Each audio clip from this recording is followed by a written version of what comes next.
شکوہ اللہ تعالیٰ سے شکایت کی ہے، کمپلین کی ہے اقبال نے مسلمانوں کے ڈاؤن فال پہ. Complain to God for Muslims downfall. ہم کو یہ نظمیں گانے کی صورت میں سننے اور سر دھننے کے بجائے یہ نظم سمجھنے کی کوشش کرنی چاہیے، شکوہ اور جواب شکوہ، اور پھر عمل کرنا چاہیے اور اپنی خودی کو ڈیولپ کرنا چاہیے. کیوں ضیاءکار بنوں، سود فراموش رہوں، فکر فردہ نہ کروں، محو غم دوش رہوں، نالۂ بلبل کے سنوں اور ہمتن گوش رہوں، ہم نوا میں بھی کوئی گل ہوں کہ خاموش رہوں. جرت آموز میری تاب سخن ہے مجھ کو، شکوہ اللہ سے خاکم بدن ہے مجھ کو. علامہ اقبال کہتے ہیں مجھے کیا ضرورت پڑی ہے کہ میں زندگی میں نقصان اٹھاؤں اور فوائد حاصل نہ کروں. یہ بھی بے معنی بات ہے کہ میں فکر میں کھلتا رہوں اور مستقبل کی طرف دھیان نہ دوں. یہ کیسی عجیب بات ہوگی کہ میں بلبلوں کی طرح بس نالا کرتا رہوں، روتا رہوں اور اسی تک محدود رہوں. اس کے بجائے میں دوسری طرف توجہ کیوں نہ دوں؟ میں کیا پھول ہوں کہ خاموش رہوں؟ اللہ تعالیٰ نے میری منہ پہ زبان دی ہے، گویائی دی ہے، اور جو بڑی جرت اور حوصلے کی بات ہے. یہی وجہ ہے کہ خاکم بدن میں اپنے پالنے والے سے ہی شکوہ شکایت کر رہا ہوں. ضیاءکار کہتے ہیں اپنا نقصان کرنے والا، سود فراموش فائدے کو بھول جانے والا، فکر فردہ آنے والے کل کی فکر، محو غم دوش گزرے ہوئے کل کے غم میں کھوئے رہنا، ماضی میں کھوئے رہنا. نالے کہتے ہیں فریادیں، ہمتن گوش پوری توجہ سے، ہم نوا ساتھی کو کہتے ہیں، جرت آموز بہادر بنانے والے، دلیری کرنے والے، خاکم بدہن میرے منہ میں خاک. سو میرے منہ میں خاک کہ میں اپنے رب سے شکایت کر رہا ہوں. ہے بجا شیوہ تسلیم میں مشہور ہیں ہم، قصہ درد سناتے ہیں کہ مجبور ہیں ہم، ساز خاموش ہیں فریاد سے معمور ہیں ہم، نالا آتا ہے اگر لب پہ تو معذور ہیں ہم. اے خدا شکوہ ارباب وفا بھی سن لے،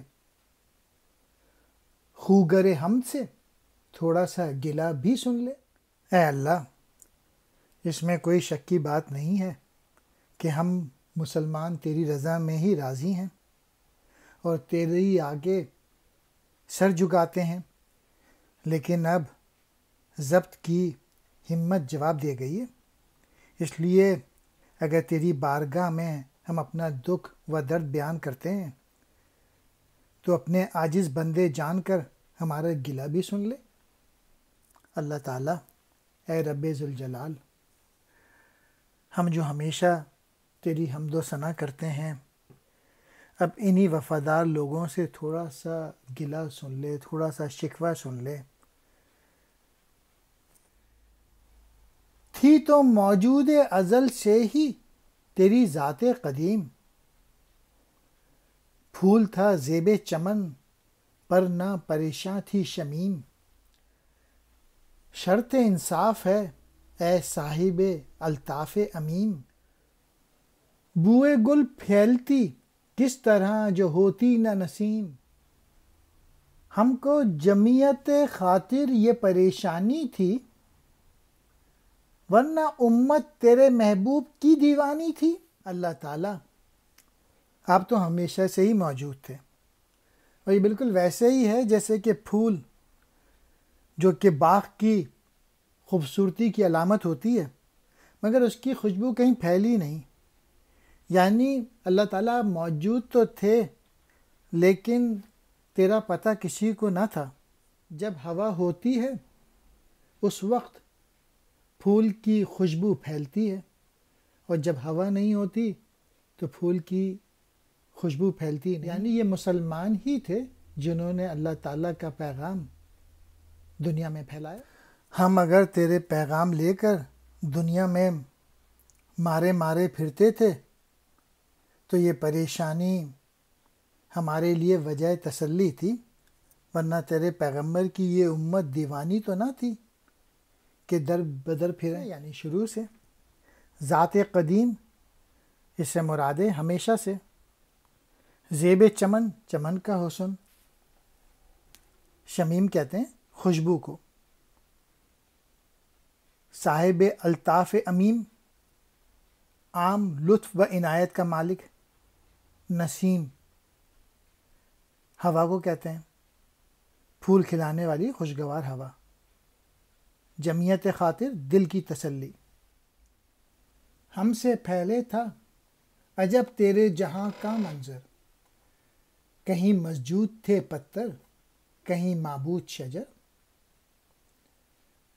ہوگرے پیکرے محسوس تھی انسان کی نظر،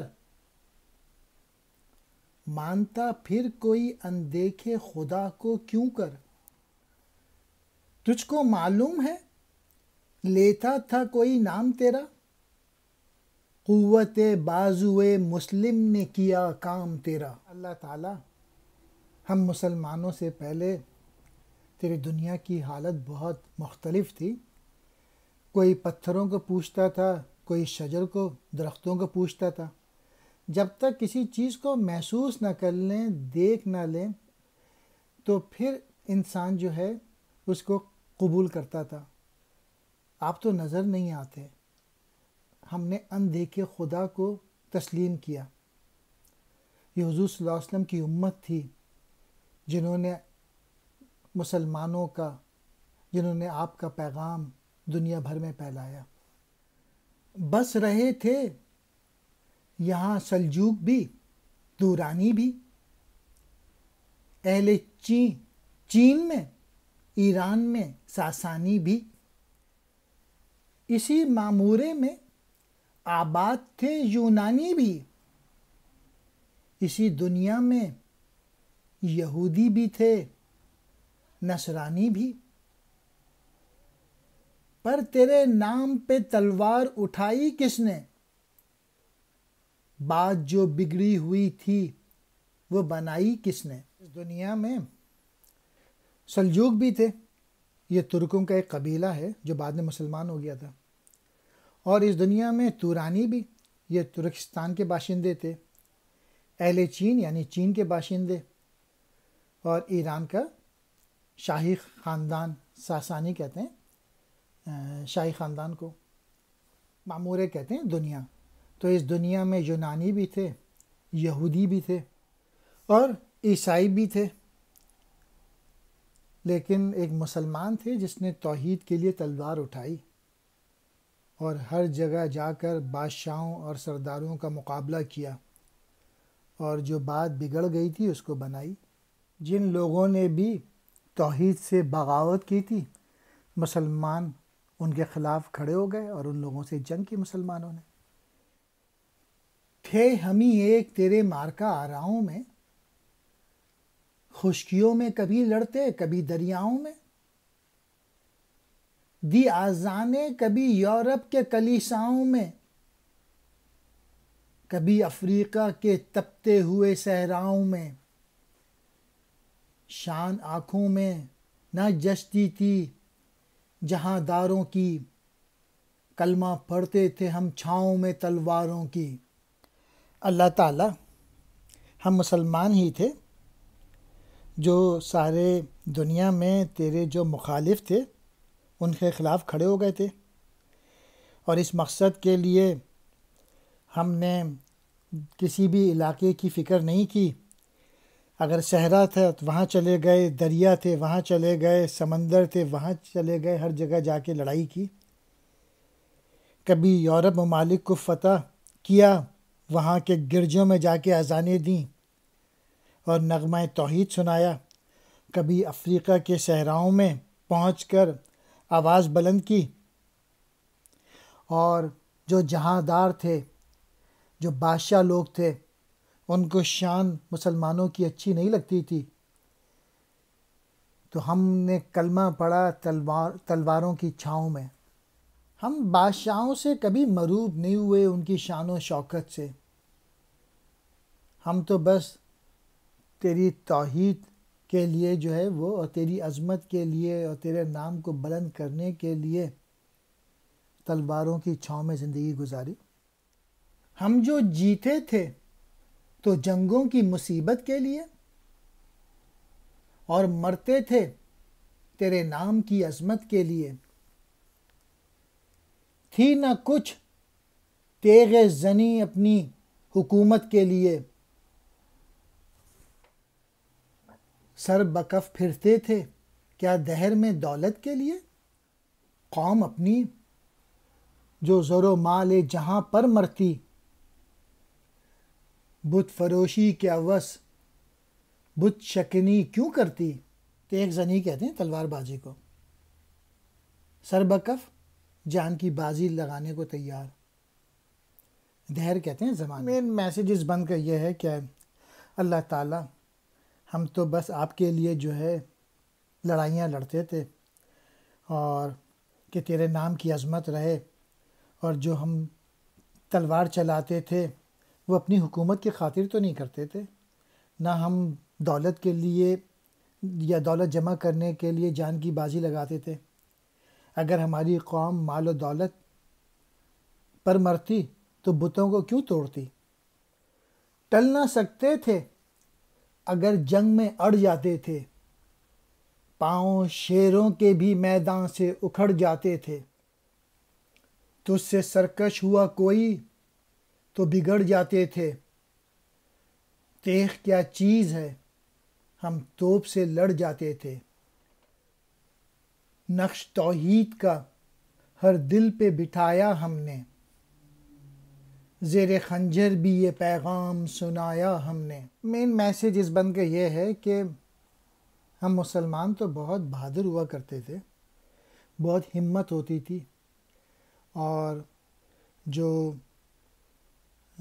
جب میدان جنگ میں پہنچتے تھے تو فتح حاصل کیے بغیر واپس نہیں آتے تھے۔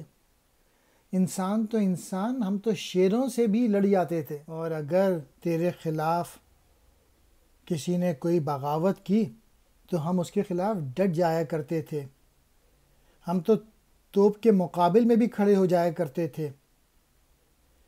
اللہ تعالیٰ ہم نے تو توحید کا پرچم بلند کیا، اور ہم نے یہ پیغام زیر خنجر بھی سنایا۔